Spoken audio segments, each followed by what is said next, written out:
Back a year ago.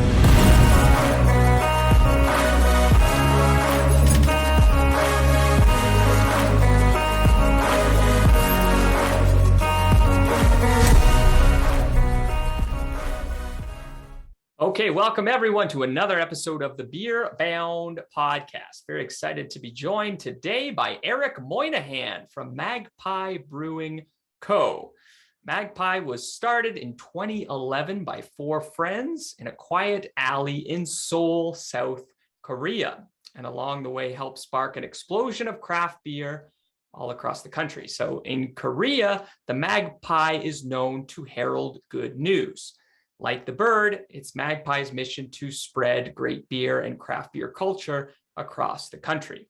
In 2012, Magpie opened its first small brew shop in the sleepy neighborhood of Kyungneedon with just one pale ale on tap, which set off a flurry of pale ales being brewed all across Korea. In 2016, Magpie opened its brewery on the north side of the spectacular Jeju Island.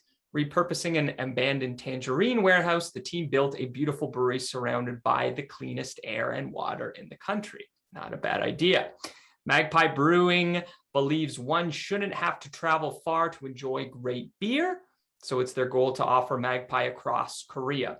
Magpie likes to push boundaries and incorporate local, unexpected ingredients.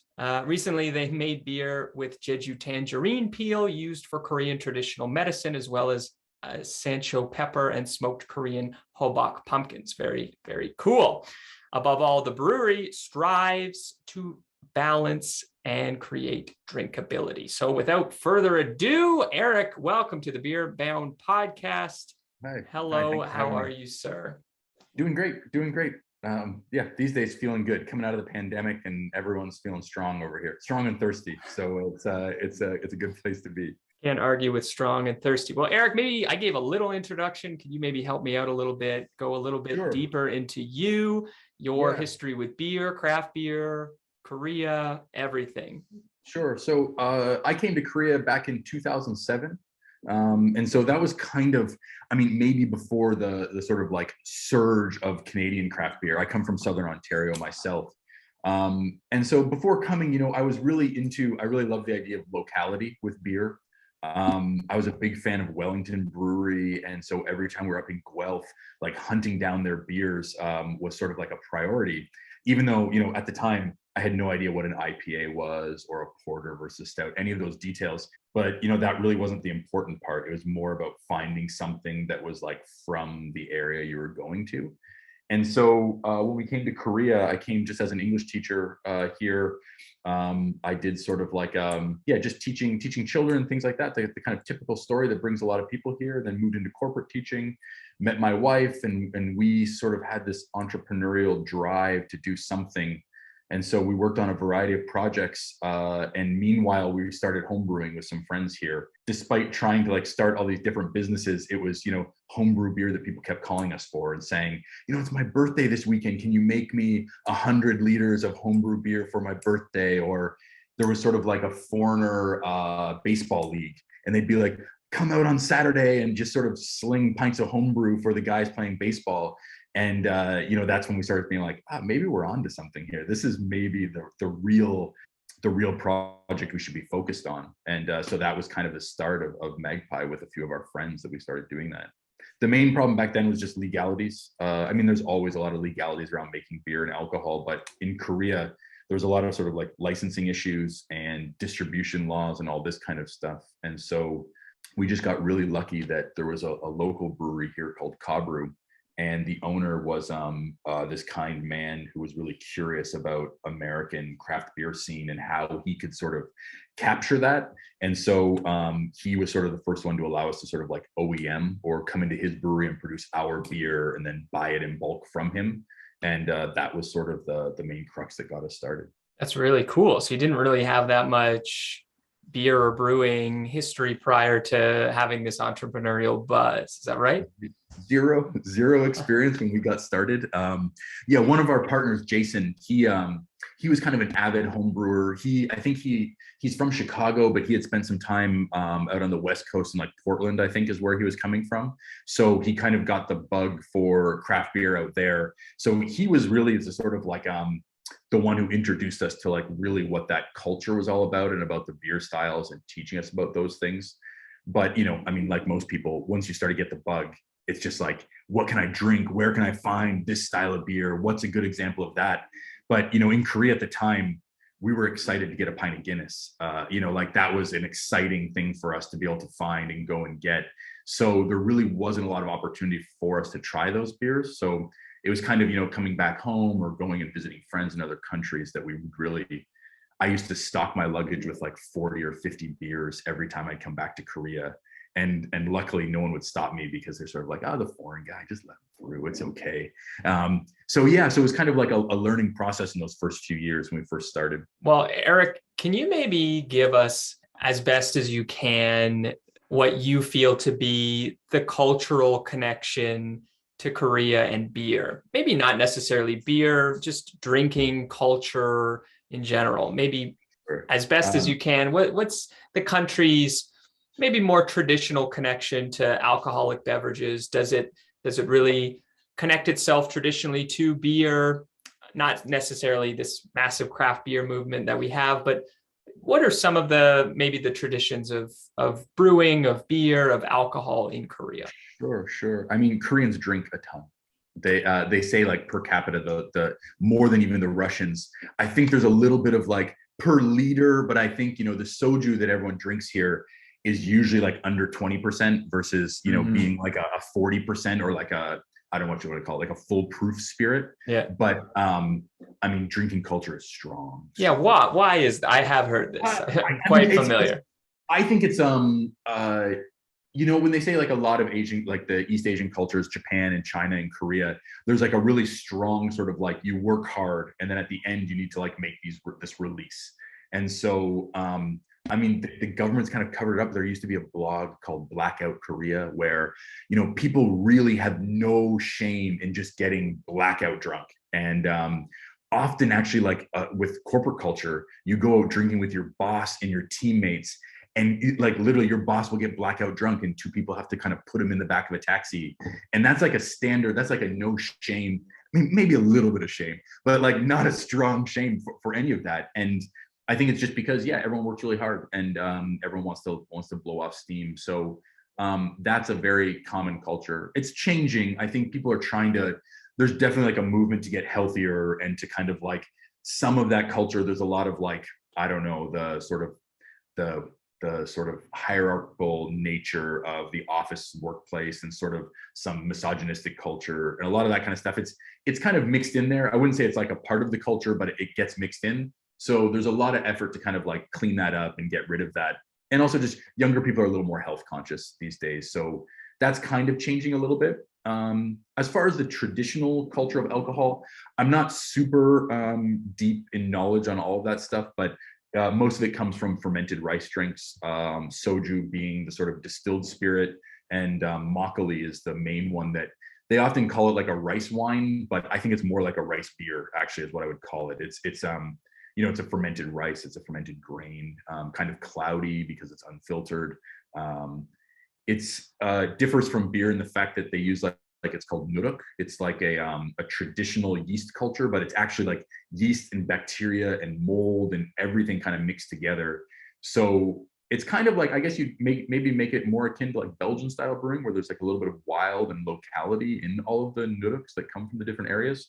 So yeah, we love to drink that stuff. I'm just not an expert on it, but it's pretty cool. So I think a lot of that idea of the locality of it kind of did have an impact on craft beer, and the idea of having beer from here or beer from this area.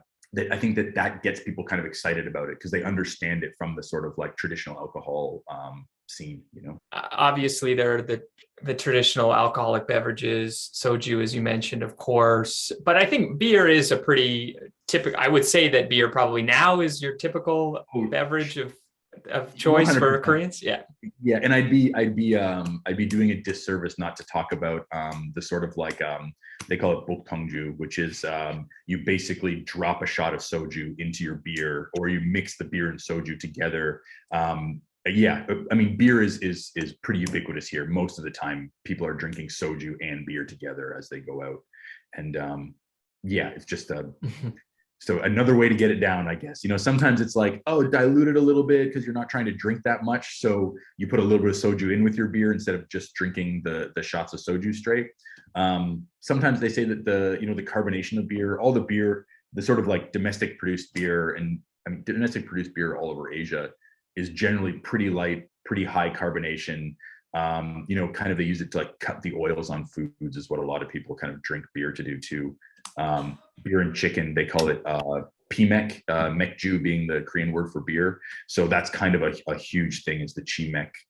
You order fried chicken and a couple liters of beer, and the beer helps you enjoy the chicken. Yeah, that's what I've heard and read. Just beer and fried chicken is kind of a staple. Yeah. Interesting. Sure. Very interesting. Okay, so now you have an interesting history with craft beer. I mean, can you expand now in the last decade or so? What is the craft beer? What's craft beer look like all across Korea? Is it at all a little bit similar to maybe Southern Ontario, or is it completely different? Is it still growing? Give us a bit of information on the scene. I'd say, a lot of similarities, a lot of differences. The main difference being actually just that, we have no domestic ingredients for beer unless they're adjuncts. So if we're using Korean orange peel or Korean flavors, herbs or fruits or anything like that, that can be domestic. But like, for instance, most of our malt comes from Germany and Denmark and America. And we use a little bit of Canadian, a little bit of Australian, just depending on what the flavors we're going for. All of our hops are globally sourced. Our yeast is actually, we use a lot of I think it's like White Labs for most of our yeast that we're using because they're importing it. They have an importer here. Although there is a new domestic yeast laboratory that's starting up. So it's getting there, but I think the ingredient thing really holds us back from having like Korean beers. But as far as like access and flavors and everything like that, yeah, I think it's really similar when you look at it on the surface. The volumes are a lot smaller. Like a small brewery in Korea is a sliver of what a small brewery in Ontario would be doing. I think it's just because of understanding and exposure to those things. Like people know about it, but it's not like the typical consumer is like, in Canada, for instance, I would drink only craft beer if I was going to the liquor store or the beer store or wherever that is that I'm buying beer from. Whereas here, most people are probably going to drink domestic beer that they can get at a convenience store. And maybe they go to Magpie or they go to a craft brewery and they might bring a few cans home, but they're probably still drinking 80% of like a domestic mass-produced beer kind of thing. Inside the craft scene, yeah, I think all the flavors and all of the beer profiles that you see in North America or in Canada, there's some breweries that are specialized in hazy IPAs. There's breweries that make a lot of fruit sours. Breweries like us that make a little bit of everything. We kind of like, I love saisons. That's my favorite style. So we try to make one of those whenever we can. We make some traditional things. We just released a Maibach, for instance, but I mean, it'll sell slower than the sort of hazy IPA with Hallabong, which is a type of orange that we just made. That beer will sell it much faster. But we try to make a little bit of everything because it's kind of our history or where we come from and what we like to drink. As far as imported beer, I think I can probably get more different variety of craft beers in Korea than I can in Canada by now. Because the trend has kind of surged. In Korea, there's importers bringing in all sorts of different stuff globally. Whereas, back 5 years ago when I'd go to Canada, there's domestic stuff, but finding an Omnipolo or a McKellar beer was a challenge. Finding like, I don't know if you're familiar with like The Vale and all these guys making these hype breweries out of anywhere in the world. They're here now and they have people importing them to Korea, usually air freight, refrigerated air freight into the country, but you're paying probably the equivalent of like $12 to $15 a can, maybe even higher than that here. But the craft beer nerds, the guys who are really excited about it, they're out there drinking those beers, and you can really get access to all that stuff, which I find pretty interesting, even though the volumes aren't really there. Right. Would you say, Eric, that the craft beer nerds, like, is that a growing scene in Korea? I guess to attach to that, we've spoken to a few folks in craft brewing in Asia, not Korea. You're our first, but would you say that, like, is the trend still quite urban? Like, if you go to a place like Canada or the United States, craft beer really, it started urban, but it really isn't anymore. If you go to any small or medium town, you're probably going to find a craft brewery, which is interesting. Like, is craft beer mainly synonymous with Seoul, with Busan, with the big cities? I think for any brewery, like any brewery selling craft beer has to sell in Seoul. Like there's just not enough market in those small towns, but most small towns these days will have some sort of a craft brewery there. Yeah, and it's a mix. I think originally, especially in the small towns, a lot of it was being led by foreigners, Canadians, Americans, Australians, New Zealanders, Europeans that kind of came and because it's more a part of our culture, they were the ones who were trying to open up breweries in these small towns. But I would say in the past 5 years, past 3 years, maybe, it's becoming much more Koreanized and much more of the young guys that either traveled abroad or worked for these sort of foreign-led breweries are definitely coming into their own. I mean, in Seoul, they've been there since the beginning. Since we started, there's been, younger Korean guys and other Korean breweries starting at the same time. But yeah, in the smaller towns, it's maybe was led that way. But yeah, I think if you went to any medium small town in Korea, maybe not small town, any medium town, you're going to find a craft brewery there. So how does your brewery work? So all of your operations now, the brewery itself, the creation, the production, it's all on Jeju Island. Is that right? Yep. All the beer is made down in Jeju for us. We're kind of 50-50. I kind of call it bi-coastal, kind of like the dream of being, our coast is like north and south, I guess, versus, like east and west. But yeah, we spend a lot of time down on Jeju. Our production team's all down there, production and brewery operations team. My sales team, marketing team, design team is all up in Seoul. I'm in our Seoul office today, for instance, but I think next week I go down to Jeju for 3 weeks. I'll stay down there and work with the production team and spend some time with the retail we have down there as well. Yeah, so we make all the beer down there. We have a great team down in Jeju. Our head brewer, his name's Ethan Katz. He comes from the DC area, is where he worked for a bunch of breweries in Washington, DC before he came and joined us over here.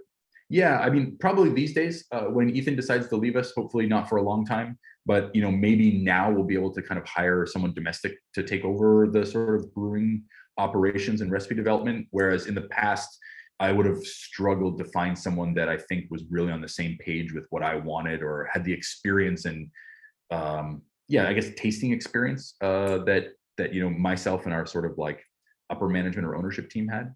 Yeah, so that's what we've done, and that's kind of how we split our operations. Probably 80% of our sales is still Seoul, so that's why we still have the office up here, and that's where most of our time spent. But yeah, all production's down in Jeju. That's really cool. Well, can you tell us a little bit about Jeju Island? Because I'm a little bit familiar with it. I've never been, but I would love to go. It's kind of like this cool little island just south of Korea that it's kind of like a nice vacation spot for a lot of Koreans. Yeah. Is that right? Traditionally vacation spot. They call it the Hawaii of Korea. Maybe a couple months of the year you can compare it to Hawaii. It's you kind of fly in and they've got some palm trees and some kind of cactus, but we still get snowstorms in the wintertime that cripple the island and things like that. So yeah, it's kind of a stretch to call it Hawaii, but it is really gorgeous. It is really beach focused. It's a volcanic island. I want to say it's about 100 kilometers north to south and about 200 kilometers across east to west. So it's not tiny, but it's also not huge. Yeah, traditionally vacation spot, although these days it's kind of coming into its own where a lot of people are moving down there and sort of as a sort of alternative to the fast-paced lifestyle of living in one of the cities. Like, yeah, small cities in Korea are still, there'll still be like 4 million people. So it's yeah, kind of a break from that. So people like to come down to Jeju for it. Usually about 5 to 10 degrees warmer in Jeju than it is in Seoul. So it's quite nice down there. Can't argue with that. Yeah. Yeah. It's nice. It's a nice proposition. You have to go down to the island for a few days and when it's nice and warm. Yeah. It's funny that you mentioned that. Yeah. Korea is it's a very urban country, isn't it? It's not comparing it to a place like the US or Canada. Like it's you have a smaller land mass, and you Right. do have like it just seems to me, I could be wrong, but it seems to be most people, I mean, like what, something like a third of the country's in your main city, something like that. I forget. It's Seoul and Gyeonggi-do, which is sort of like the donut province, the suburb. Right. We call them suburbs. They're still like huge apartment like 70-floor apartment buildings and stuff like this that I forget what it is. Last time I read was something like 26 million people or something like that. So yeah, it's pretty crazy.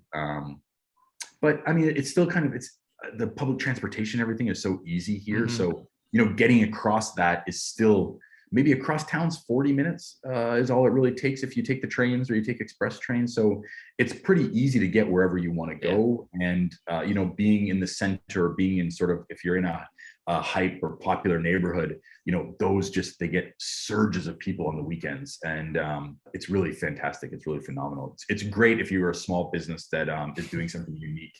You can really cater to sort of a niche of people and survive, pretty easily like that. It's amazing. So how does distribution work? Help me with my geography. How far is Jeju from? Jeju, I want to say the country north to south is like maybe 500 or 600 kilometers. Okay. But then there's ferries. There's ferries that go probably every couple of hours that are cargo ferries. So we do like a cold chain from our brewery on a truck. The truck gets on a ferry and then drives it up to a distribution center, kind of just outside Seoul, I guess I'd say, is where it's located. It's pretty awesome because we send a lot of beer. We have some of the cheapest shipping rates. So it costs us a few dollars a keg to move the beers up and down. So it's not too bad. It's not prohibitively expensive. There's just so much infrastructure for that. So it makes it quite easy to do it. The bigger thing is just, ingredient costs. It always costs maybe, 10 or 15% more to get stuff to the island. And then we're paying a couple extra dollars to move the kegs. So, when you're talking about like a premium product or, expensive IPAs and things like that, it's negligible. You don't really notice it. It's more a problem when you're trying to make something maybe a little more mass market focused or trying to have a cheaper price point. Mm-hmm. That gets a little bit more difficult. But for the most part, we haven't really, our brewery's not that big, like I said, we're one of the sort of larger craft breweries that are doing distribution, unless you get into sort of the craftier guys that sell in convenience stores. And, for us, I forget what we sell, maybe like 600 or 700,000 liters a year, and that's a pretty large, craft brewery compared to most of the people here. But not, I think when you compare to Canada or compare to like America, that's we're micro. But that's really impressive. And obviously the markets are different. Would you have a number in terms of how many? I mean, it's always a little bit difficult to define what is a microbrewery or a craft brewery, or would you have a number all across Korea? How many do you think exist? I forget the number of, we do have like a craft brewers association. Not that I'm a member of it, I'm on the board. We don't accomplish that much. It's kind of hard. There's kind of, I guess, we sort of say there's 4 tiers of breweries in Korea. There's the sort of corporate beer that's like the Budweiser and Tsingtao and Asahi, and like the Height and the Cass are the main ones here.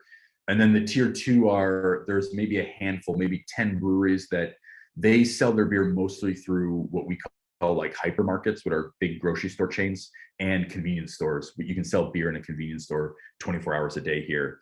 And so those guys are mostly focused on those 2 channels. You can find their beer in bars and pubs too, but mostly that's where they sell their beer. Then it goes down into like a tier 3, which is like Magpie. We do a lot of, we're like 50-50 our retail and distribution. And then the tier 4 being the guys who are just sort of making beer for their bar, and maybe they sell to a couple bottle shops or a small distribution footprint, but pretty tiny. That's probably a small percentage of the beer they sell. And the total, I forget what it is. Probably, like I said, 10 breweries in that tier 2 that are sort of like the big guys that are national in the convenience stores. And then underneath that, I think there's 100 in the tier 3 and tier 4. I think that's the number, 120 maybe. I'm not sure exactly. I might be overestimating. That might include like licenses in progress or something like that. I missed the math there on the total, but okay. Somewhere in the just over 100, I would say. 100-ish. Okay. No, that's pretty impressive. I mean, and you said, going back, you said you're tier 3, right? So you're about 50-50, your own sales as well, like your own distribution as well as retail. Is that right? Yep, that's okay. right. So do you have, I missed this, Eric, do you have your own tap room? Yeah, sure. We call it like 1.5 tap rooms in Seoul, where we have our initial shop. When we first opened, it's tiny. It's a really tiny little spot, but that's just sort of where we started the brand from. And as that was growing, we opened actually immediately next door and in the basement. And so that's more of an actual, I think we have like 60 seats. We make pizza and have like some sides and things like that. It was kind of actually marketed. A lot of Korean people, they come in groups, they want to sit down and kind of have like a private sort of like drinking with their friends kind of thing. And they Koreans always eat when they drink. You don't go to a bar and just drink beer. You always order food with it. So the second place was more focused on that. Whereas the original location, we have big sliding doors and the alley kind of fills with people who are milling around and sitting on our stoop and drinking beer. There's no rules about sort of public drinking in Korea. So we just sort of, people come and get a pint and then kind of stand outside in the alleyway. And that's kind of what it is. And so, yeah, we kind of call it 1.5 in Seoul. And then in Jeju, we have 2 locations. One at the brewery, where it's kind of a tap room and sort of an outdoor garden kind of area. And then one that's in the city that our investors have some different sort of like other retail stuff that was there. And so we opened up a bar in that neighborhood. And that's our largest location, maybe 80 or 90 seats bar. And then we basically just deliver the beer every couple of days to them from the brewery. Very cool. And then in terms of, do you have separate retail? So you bottle or you can your own stuff and you sell that at smaller supermarkets or places like that? Bottles and cans going through private bottle shops in the country that are kind of specific to wine or beer, those kind of things. A lot of the keg sales is bars and restaurants around the country. I think we have something like 350 or 360 accounts that we sell beer to, whether it's cans and bottles or draft. Is that still an effort that you guys try to find more restaurants, more locations to get Magpie beer in, or always looking? We do, most of it's inbounding. Like most of the time it's people calling us that are looking for our beer, that want to have it on tap. That's great. It's way better that way. It's the way to do it. It's kind of slowed down a little bit these days. I think, it's kind of all the people who are really interested in craft beer have craft beer now. And so our sales reps spend more time just sort of like managing those accounts and keeping them abreast of the new beers we have coming out and giving them samples of that stuff. And keeping them up to date on things that are going on. It's a weird system here. Like it's not, there's no rules about the tiers of system. That's all been kind of abolished. So I can deliver directly to those places if I want to deliver it. But most of the time you deliver through alcohol distributors. Gotcha. And the reason being is just, they have trucks, they deliver everywhere. A lot of the time, I don't know how legal it is or how blatant it is, but a lot of the time what happens is if you're opening a bar, you call a distributor. They basically say, I'll give you a good price if you buy everything from me, and maybe I'll pay for your tap installations, or maybe I'll pay for refrigerators or things like this. So there's a little bit of that, but because it's not like they're independent, they get special considerations from the big breweries, but it's not as bad as you see in some, like I hear in China, for instance, where, not to name names, the big breweries will come through and say, we'll pay you to take all your taps and you have to serve our beers. We don't see a lot of that happening here. It's usually pretty open. And so that's a good thing. The distributors are, I don't know, it's one of those, I have lots of opinions about it, but they're fossils. Number one is like, if you open a bar in Korea and you say, oh, can you send me your craft beer list? They'll send you an 80-page fax of every beer product they have. Maybe they don't have it in stock anymore. It'll be a beer I made a year ago that they haven't taken off the list. So it's kind of frustrating when you want them to care more about craft beer or what we're doing locally. But I mean, it is what it is. They deliver it. They take care of the beer pretty well. And it is what it is. Nothing you can really do about it. It's hard. They have a pretty strong foundation. It would be hard to not utilize the services, I suspect. Yeah, we've talked about the idea of like we pool together all the craft breweries and make our own distributor. It's just, the headaches involved in it are too great, and it's also you're kind of going up against an entrenched system there where I feel like we'd rock the boat too much if we tried to kind of offset those guys. So Yeah. we got enough headaches making Yeah. beer. So there's no need to kind of get into that. You'll live with it for now. I understand. Yeah. Would you say that something that's interesting in North American craft beer culture that I'm sure you're aware of is sort of I don't want to say it doesn't exist at all, but there doesn't seem to be such a competitive nature between craft breweries. Like there's a lot of, I don't know, fraternal, I guess if I could use that, Sure. just a lot of cooperation. Obviously, it is the same market. It would be false to say that there's no competition at all, but do you feel that that's sort of the same thing across the country? In Korea, is there a bit more butting of heads sometimes? What's that look like? Well, I mean, it's funny you call fraternal. We usually use the word frenemies. There's like everyone here are kind of frenemies, it's like I like that. we all get together and drink, and we have a really good time. We all enjoy each other's company. We share a lot of like suppliers and resources and opportunities. There's stuff I can't do. I'll send it to one of the other guys or whatever that is. But there always is a little bit of competitiveness there that I think it's, I don't want to call it Korean nature. I kind of hesitate to do that, but you do see that like most new breweries, they want to be successful and they want to sort of like, we want to be as big as Magpie or as big as the tier 2 guys. And they all have these kind of like lofty ambitions. And so there's a little bit of that, like, well, to get there, I'm going to have to compete with those guys and I'm going to have to push back or whatever that is. But none of us take it to heart. There's nobody that like, I wouldn't call for a beer, or if I see them out that we don't, buy some rounds and have a good time with each other. And so it's all in good fun. And, but I think just sort of the nature of it being very small and the market's still small, that, anyone who's starting, they're going to have to steal a few Magpie taps if they're going to get their beer out there, or they're going to have to kind of do that. But, that's the way it works. And we've all kind of like come to terms with that stuff. And so it's, it is. We have a good time with each other. So there is definitely, I'd say, a positive outlook with each other. But yeah, there's always a little friction. Not always a bad thing. Friction can sometimes be good. Yeah, frenemies. I like that. Well, I'm Erik. Could you give me a little bit more sense? I'm going to be a little bit stereotypical here, and please bash me if I'm wrong. When I think of Korea, I think of massive, huge companies that kind of have a lot of control over the country, like the Samsungs, the Hyundai, these massive corporations, which maybe would make my stereotypical brain think that maybe there's less of an entrepreneurial spirit in Korea because you have such massive companies. Is that completely false? Do you find, you mentioned sort of the Korean spirit, you see that craft breweries are growing. Do you see that the entrepreneurial drive, someone like yourself who has that drive, do you see that alive and well in Korea? It definitely is. It's just that I think, how do I describe that?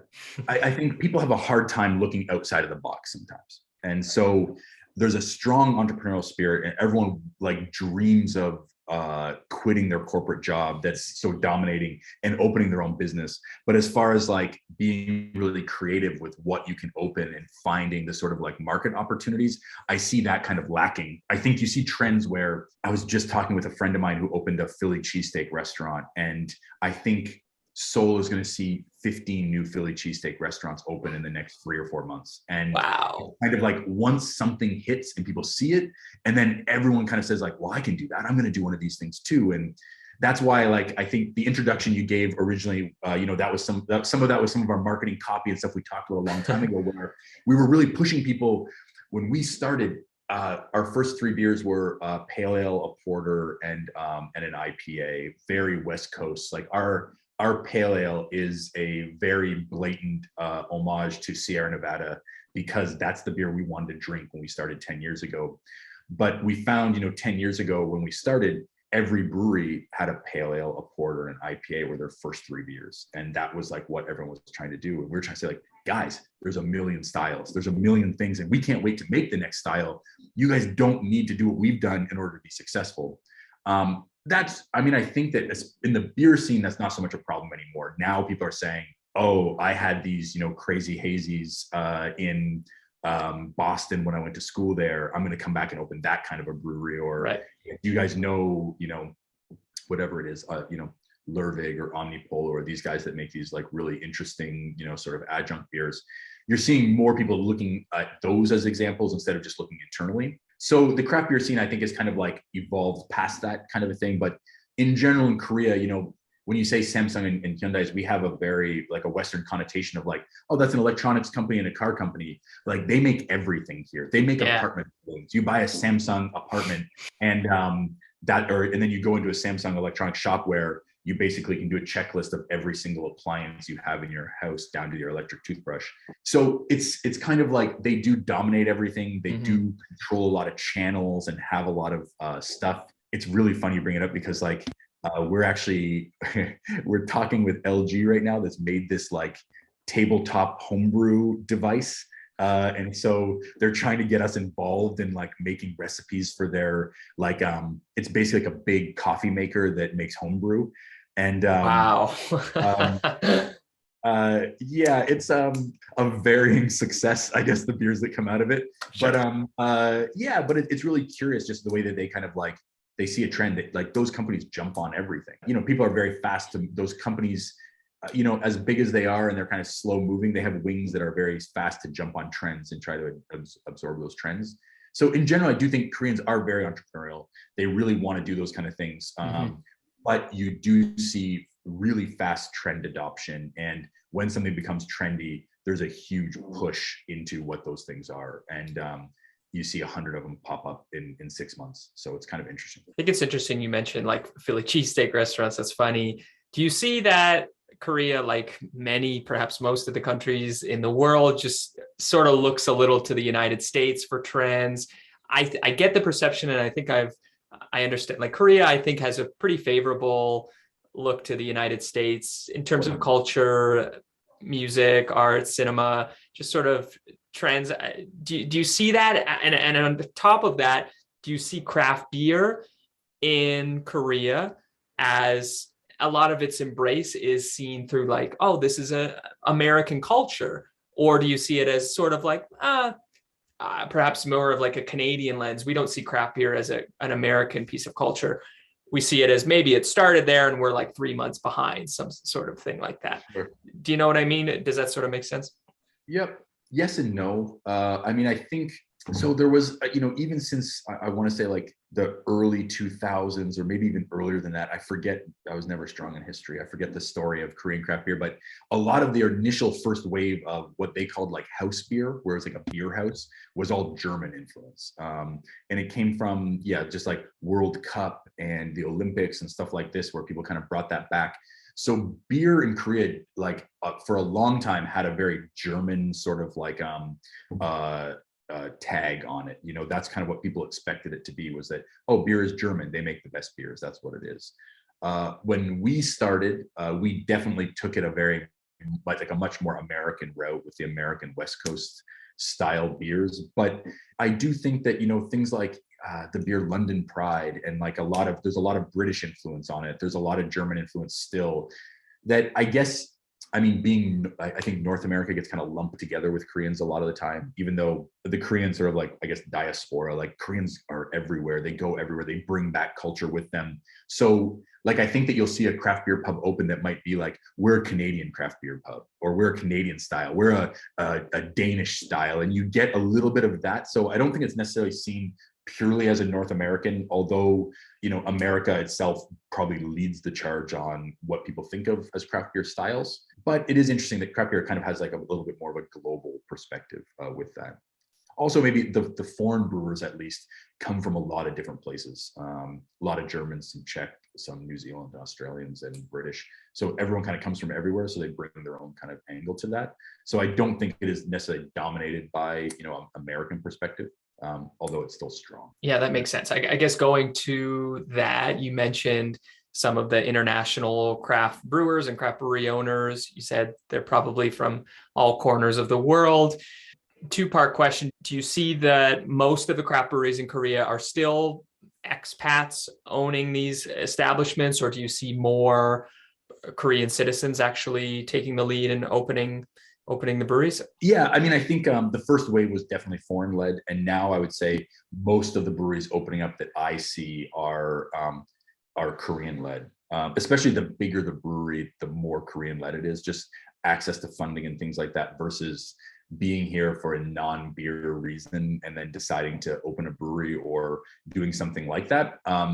Yeah, I would say definitely it's become more Korean focused. I'm trying to think of like, yeah, three or four of my favorite new breweries are all Korean led guys that are doing that. And yeah, so I think that that's definitely changing. It's definitely becoming more Korean. I think we've done our part here and kind of like lit the spark. And, you know, like I said about that sort of trendiness of it, I think that seeing outside of the box, and when we opened our first location, there was a ton of like homebrewers and craft beer fans that travel for work, had lived abroad, that were so excited when we opened. And I think we kind of showed them that like, oh, look, yeah, you've got to find loopholes and you got to find a way to make it work, but this can work in Korea. And it's not just for the group of 8 of us that care so much about craft beer, everyone can enjoy it. And so, but once that mold, or once that sort of like barrier is cracked, it's like a floodgate kind of thing. And I think we're at the point when, yeah, the scene is now being sort of like, the leadership is being taken over by the Korean scene more. Part B to that question, the ownership side, that's really interesting to see sort of the evolution. I suspect it's a little bit similar to in the clientele, probably. I suspect probably 10 years ago in Seoul, probably a lot more of the percentage of folks wanting craft beer and seeking out craft beer in the urban centers probably would have been your English teachers or your foreign or your expat populations. But probably, I suspect, I mean, Korea is just doing so well economically. You have a growing middle class. Like, who would you see now if you could generalize? Who's your typical craft beer drinker in Korea? Well, it happened pretty fast, actually. When we opened our spot, we're right next to one of the largest U.S. military bases that's now actually moved. Now it's moved 2 hours down south. But when we opened 10 years ago, we're right out like you could throw a stone to our bar from one of the gates to the army base. And but I would say probably like within the first 8 months, we shifted from being 80% foreign and 20% Korean to the opposite, where all of our growth was with our Korean. Like I said, opening that second bar was basically trying to give them a place that they were more comfortable to come and drink the beer versus standing around outside with all these, you know, burly US soldiers and English teachers and stuff like this. It happened really quickly. And I would say like, I mean, I guess now it's just more indicative of just the population in general. We still have a lot of foreign customers that come and enjoy Magpie. Yeah, more, I think, for just who we are, what we do.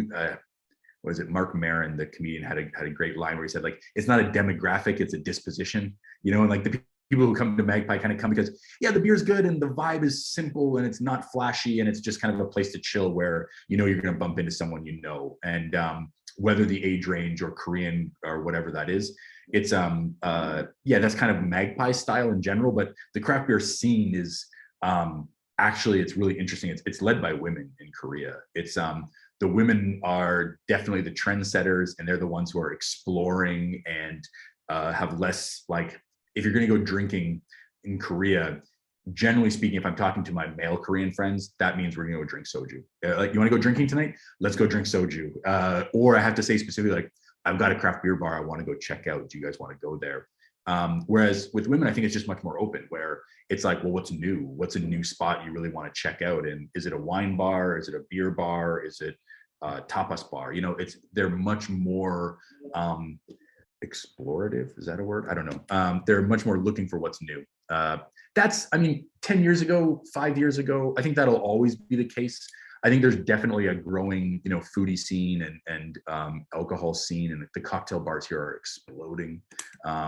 Yeah, it's kind of changing. I think it's becoming more like less dominated just by women versus men. It's becoming more balanced of, you know, more disposition than demographic. But yeah, it's definitely sort of changing, but it changed really quickly, where I don't think there's any craft beer bar in the country that relies on foreigners to be successful. I love to hear that. That's really interesting. Not to be so heavy on the demographics, but would you say that it's funny? I say that I've said this a few times, sounding like a broken record in other podcasts, but like craft beer in North America is kind of in a weird spot.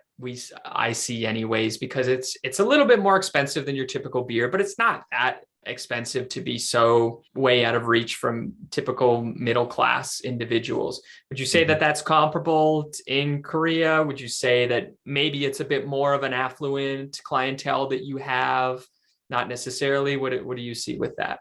I think it's very similar to Canada. I think it just in that way. I mean, it's funny because in Korea, no one sells beer by the case. Like you don't buy a case of beer at the beer store for $1 a bottle, or I don't know what the prices look like these days. Yeah, there's no. I mean, it used to be Carling that was the cheapest option. Cheapest case of beer you could get. And I mean, it's not $1 anymore, but still not too much more than that. Yeah. Sure. So it's it's like I think there's always going to be that. And there's always going to be the idea of like, oh, well, this is like working people beer, and this is kind of like a little bit more of a treat or a specialty. But I don't think it's prohibitively expensive. I would actually say I think probably our beers are a little bit more expensive per can than they are, or per glass than it is in Canada. I'm trying to think. I often, one of my first stops is always Bellwoods when I'm in Toronto. So I'm picturing their menu. And now that they've sort of started to get into the LCBO and I see that kind of stuff being posted, I think that, our beers are still a little more expensive than theirs are. And I think that's just scale, like economies of scale for that, and market economies of scale. So it's not, again, I don't think it's prohibitively expensive, but it is a little bit of a luxury where, it's a little bit more expensive, but I don't think it's too different than the way it's perceived or seen in Canada.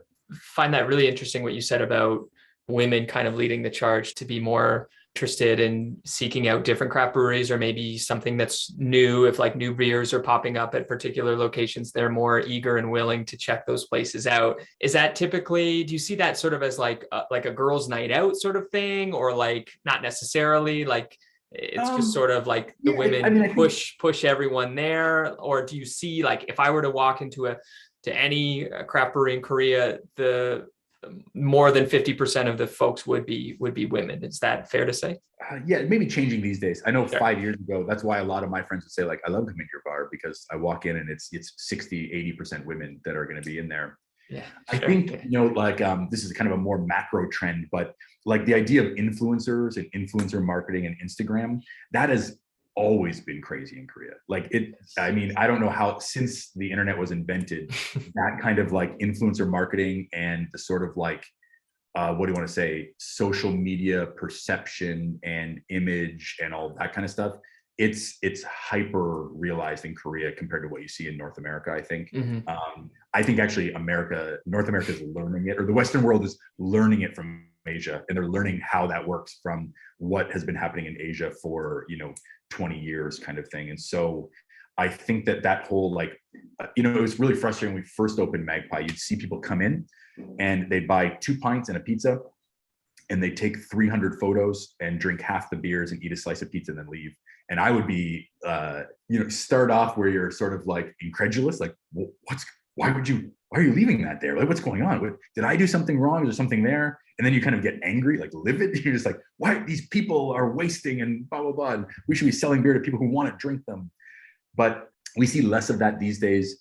But there is still definitely, it's kind of like the social media checklist, and you've got to go in, and if Magpie's a hot spot, or we have an event where we have musicians or DJs or someone coming through to do a collaboration or something like this, there's definitely people there that are just there to collect the photos, and they don't care about the beer or the experience so much. So there's some of that, I think, that led the charge, and that I think women are definitely more involved with in Korea, or traditionally they were. Now, again, I think everything's sort of changing to men they got to collect the photos just as much as the women, or that kind of concept. We've never really leaned into it. We kind of lean away from it as much as possible, but we still like to do fun stuff. So, sometimes there's still that part of it. So it's kind of girls' night out, or just sort of like, just that whole sort of, social media image perception, lifestyle projection. That I think that led it more than like girls' night out, or, everyone's going wild or anything like that. In terms of like promotion of Magpie, do you guys lean heavily into, you said you kind of push that back, like how do you promote yourself? Do you focus a lot on marketing and branding? Is that kind of a focus of who you are, or you're a little bit organic and you focus more on your actual product? Design, I think, is a really big part of our DNA.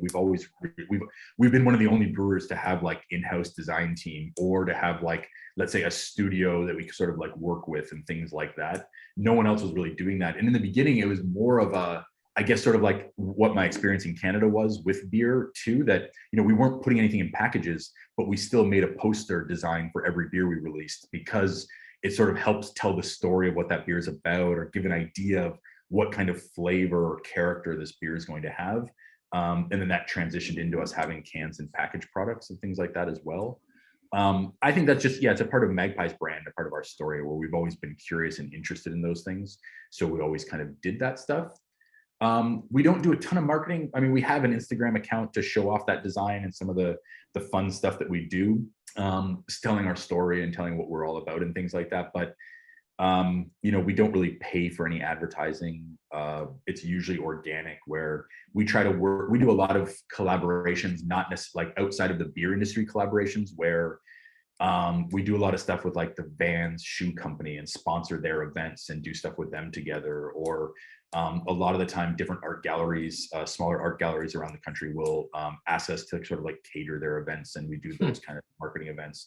So we've always tried to be more of like let's say event marketing, and just getting beer in people's hands and trying to like, we feel pretty strongly that if people taste our beer, they're going to have a pretty positive reception to it. I mean, not everybody likes every beer, but there's a beer for everybody. And we think like getting that into people's hands is the best way for us to do it, more than it is about just focusing on like, let's say, influencer marketing or paying people to come to our bar or advertising in magazines and stuff like that. But I do think because we've been led by foreigners, because we have a little bit of a different approach to it, we get a lot of marketing and press inquiries and stuff like that here. There's always been a little bit of a gloss that our story sort of adds to it that gives us a lot of attention. Erik, we're coming up on our hour mark. I feel like I'm learning so much, and I could keep you here for another hour, but I want to be respectful of your time. So I maybe have a couple more quick questions for you. Just sort of, how do you see, I know you're not a fortune teller, or you can't tell the future, obviously, but do you see, and do you have any predictions for, obviously we didn't talk about COVID, which is kind of refreshing, but I'm sure we could have touched on that. Like, things are starting to open up. I assume everyone's starting to get back on their feet. I presume that's the situation, I believe, is what's occurring in Korea as well. Do you see sort of a big bounce back in terms of craft breweries opening up, new ones, the market share of people interested in choosing craft beer over macro beer, over other alcoholic beverages? What are your predictions, I guess, for craft beer in the next maybe 3 to 5 years? What's going to happen in Korea? The growth of craft beer in Korea, there's kind of there's two tracks for it, but like real craft and the real culture that we try to push, it's really dependent on sort of on-premise consumption. It's people going to these interesting bars that curate tap lists and these interesting breweries that have personality and character and making unique things. And I think the likelihood of someone picking up a new craft beer, just seeing it on a shelf, is much less likely if they don't know it from a retail experience or having that beer somewhere. So I think the culture of craft beer that we want to push, or that we try to get behind, is really reliant on that on-premise consumption, on-trade, I guess is what you would call it. And so I think, COVID being gone, I think we're going to see a big push on that. And maybe people who are thinking about taking the leap and opening a brewery, hopefully will be more encouraged to do that.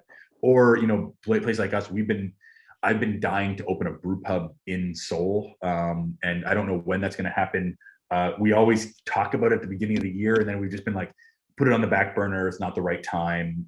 Even this year, I think we're going to let things try to get back to normal for all of our existing retail and all of our existing wholesale before we start thinking about that. But I'm kind of dying to open a brew pub in the city to kind of balance the Jeju story a little bit. And also kind of make small batches more interesting, more experimental stuff that we can play with. So I think the scene there needs that. But on the other side is those sort of craftier, the bigger breweries. I do think it is kind of a bit of a Trojan horse, where there's some nice beers out there. There's some decent beers that are being made, but I don't think it's really the culture that most of us smaller breweries are trying to make. I think there's a big difference, a qualitative difference in the beers that are being made by those convenience store brands versus the like true craft or real craft, whatever that means. I don't know. That's another slippery slope to get into. But yeah, I think there's a big difference. So, they're a little bit of a Trojan horse, though. What we're hoping is, as those are growing and as they continue to add, product lines to the convenience stores, that hopefully people try it and they say, oh, I heard like it's this craft beer thing and it's kind of interesting. And now I'm going to go to Magpie, or now I'm going to go to one of these other breweries and try what they've got. We're hoping that's what happens, and that as that continues to grow, that's the sort of like knock-on effect to it. We'll see. I have my doubts about how well that works, but that's kind of what we're all hoping for. But I think it's the on-premise that's going to really lead the charge here the next little while. Wow, super exciting. Erik, I love your attitude, your energy. It's awesome. Really want to visit Jeju Island, but Korea as well. I have lived in Asia before, but I never actually got a chance to visit Korea, unfortunately. But I'll have to return, of course. Yeah. Any chance we'll be seeing Magpie in North America? We send a little bit of beer to Vancouver right now. There's a small importer that I met, and he was really interesting. Didn't have much experience in the beer game, but we said, I mean, it's pandemic era too, so we were like, if you want some beer, we'll send you some beer, no problem.